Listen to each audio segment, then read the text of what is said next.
Date Night. I'm Andrea. And I'm David. And we are going to tell you about a weeknight date that we had last week. We were out on a Wednesday night. It always feels a little scandalous and naughtier to be out during the week. You know how the old saying goes, how do you get to Carnegie Hall? Practice, practice, practice. Well, I guess the 25 or 30 times I went to see James Taylor at Greatwood was practice, because that's what got me to Carnegie Hall. James Taylor. For me, it was the first time seeing him indoors. I got no mosquito bites, and I had no beer spilled all over my flip-flops. We both wanted to go to Carnegie Hall for a while and see a show, and this seemed like the perfect show to go see. James Taylor was host of what they call the Perspective series to celebrate the 120th birthday of Carnegie Hall. This was not his normal shed show. He called this Roots, and he took a look at the musical DNA that sort of formed who he became as a musician. And he asked Danny Kochmar, Cooch, a childhood friend and guitar player who used to play with him on the guitar in a band in Martha's Vineyard, and then moved on and they started a band in New York called Flying Machine to help him organize this particular Carnegie Hall moment called Roots, right?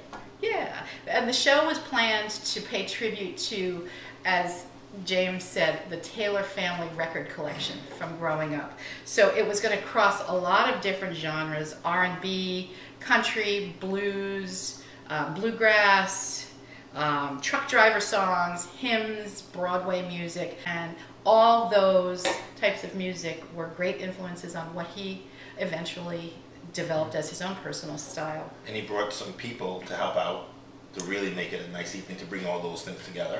Alison Krauss, right. Country singer Alison Krauss, right. Jerry Douglas, Vince Gill, and Amy Grant, Robert Cray, the great blues guitarist. So they were scheduled to come and sing with him for this evening. So we got there. We got to Carnegie Hall. Have you been to Carnegie Hall? It's very tall. We went in and gave our tickets to the usher on the first level, and she said to us, Up 3 levels. Up 3 levels. So we're like huffing and puffing up, and each level there's like 20 steps, and then you turn on a landing and go up 20 more steps. Right. It's so really up 6 levels to me. We get to the next level, and we're like, well, maybe they made a mistake on the first level. No, they say go through that hall and then go up again and again.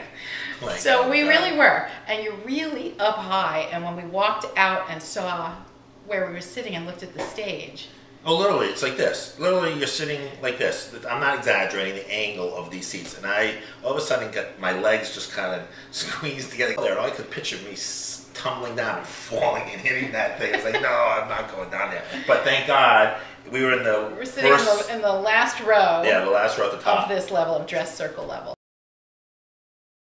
It was just him. And he got on his usual wooden seat, and then he started to play Secret of Life. The first 3 notes of the guitar, and just when he opens his mouth, my whole body goes, just so soothing and relaxing, and I just said, oh, this is happy, this makes me happy. And in a few minutes, his backup singers came out, Arnold McCuller and Kate Markowitz. They're still with him. Arnold's been with him since 1975, and he's still a hottie. After he sang Secret of Life, he introduced Jerry Douglas, and Jerry is a dobro god. A dobro is a resonator guitar that's big in country music, and it's not played up against you, it's played down. It's so flat. Interesting. It's flat like this, and so he's playing it up like this, and he's playing like this. It was really cool. And they started playing a traditional folk tune called Old Blue, and they played maybe 1 or 2 verses of that, and then James said, that's enough of that, and transitioned right into Copperline. And you could hear that it had very similar tones. It very easily transitioned into the beautiful beginning of Copperline, the beautiful guitar. Which is why the show's called Roots, one of the reasons, right? Because he's talking about his musical roots. Right, exactly. Which is what it is. Yeah. Yeah. So we did a couple of classics, Hard Times and Carolina on My Mind. And then Jerry Douglas led a bluegrass rock fusion of a song called Hey Joe. and it was rocking. It was great. He did Fire and Rain after that. Fire and Rain. And then he decided to do a truck driver song. He talked about Convoy, which, do you know Convoy? Unfortunately, I probably know all the words to it. I don't know why. Played it for my kids a few years ago, and they thought it was hilarious. But this was called 6 Days on the Road. He thinks it's the quintessential truck driver song. Yep. Then he went into some song called Jerusalem. He sang a hymn that he learned Chapel at boarding school. Yeah. And sang a hymn, and it was beautiful. And then he sang Jerusalem and how the hymnal qualities influenced that song. Never Die Young, one of my favorites. And then I like this because I didn't know I knew who she was, but I didn't really know who she was. So Alison Krauss came out, and how did he introduce her? Do you remember?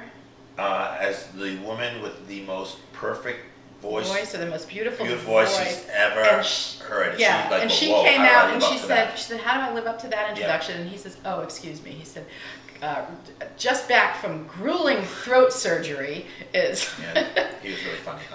They sang a folk ballad, "Someday Soon," and it was she was great. Beautiful. And then Never Never Land from the 1954 Peter Pan musical. Yeah, that was beautiful. It was breathtaking. I haven't heard her music either, not being a folk country aficionado. I will be now because it was so special. And I said, wow, she sounds angelic.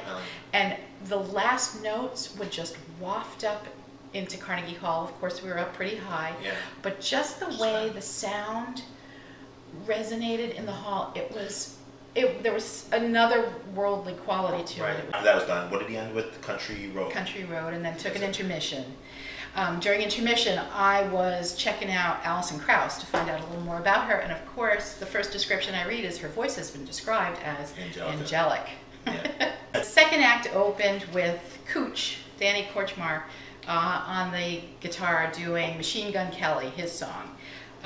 Followed by, and James then talked about how they lived together in the Village when they came to New York, and they used to play at a club called Night Owl. He said, we were trying to be these bluesy guys. What we really were pimple-faced teenagers coming in from the suburbs in the family station wagon. He said we were just so inauthentic. They sang Night Owl, Rainy Day Man, an up-tempo version of Steamroller, like I've never heard before, with the jumps at the end, of course, but it was really fast-paced and fun. And then he said, why mess around? We've got the real thing. And he introduced Robert Cray. Robert Cray. Which came out cool, really cool. They did Sitting on Top of the World, and then Jimmy Reed Going to New York. And the lyrics are, I'm going to New York, even if I have to walk. Right. He says that I talked to my brother, Livingston. Yeah. He says, and every time I tell him I'm going to New York, Livingston says, even if you have to walk. He talked about growing up in North Carolina. Any radio station you turned on, it was all country music. Yeah. So George Jones was a huge influence on his music. He did Why Baby Why, a song called Why Baby Why. And then he had Alison Krauss come back out. Right. And then she came over and sang How's the World Treating You, which they did as a cover. That duet, for me, that was the highlight of the evening. It was spectacular. Their sounds were just beautiful together. The way their voices... Yeah. I wanted to hear more of her. I would go to a concert of her, really. I mean, I would love to go see her by herself. Yeah. He did, right? Your Smiling Face.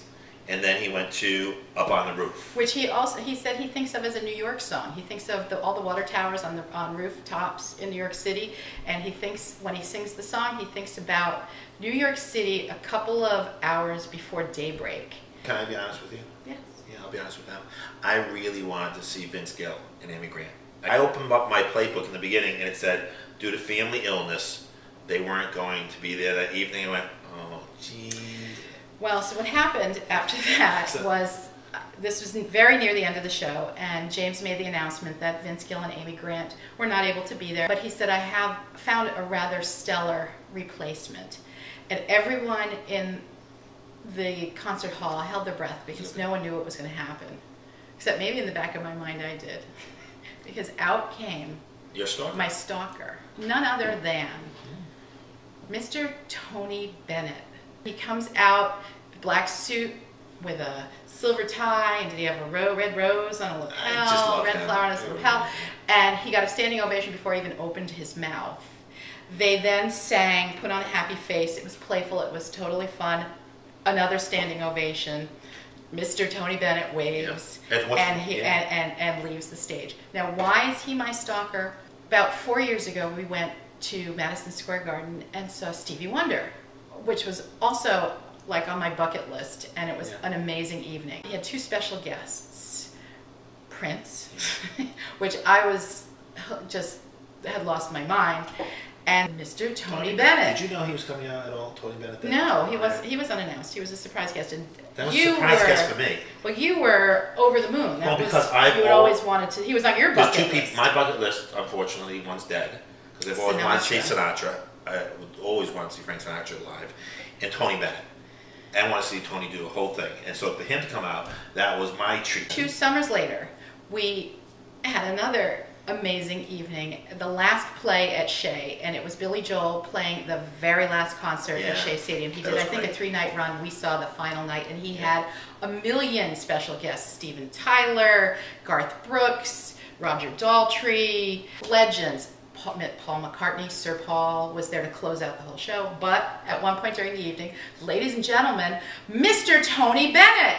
And out he came. So when he came out the other night, there was another one where he came out. I thought, I thought we had him 3 times. Didn't he come out with Bette Midler though?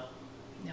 I thought he came out. Maybe in my dreams. Maybe. I think I'm dreaming when he comes out. So our joke, we got in the car afterwards, and I said, I'll bet you he gets dressed every night in his black suit and his tie, and he has a whatever, bourbon. What do you think Tony Bennett drinks? Manhattans? I don't know. Martini and gin. Says, driver, who's playing tonight at Radio City? We'll knock on the stage door. We'll sing a song or two and be on our way. Okay, but no, honestly. He's awesome. He's in his 80s.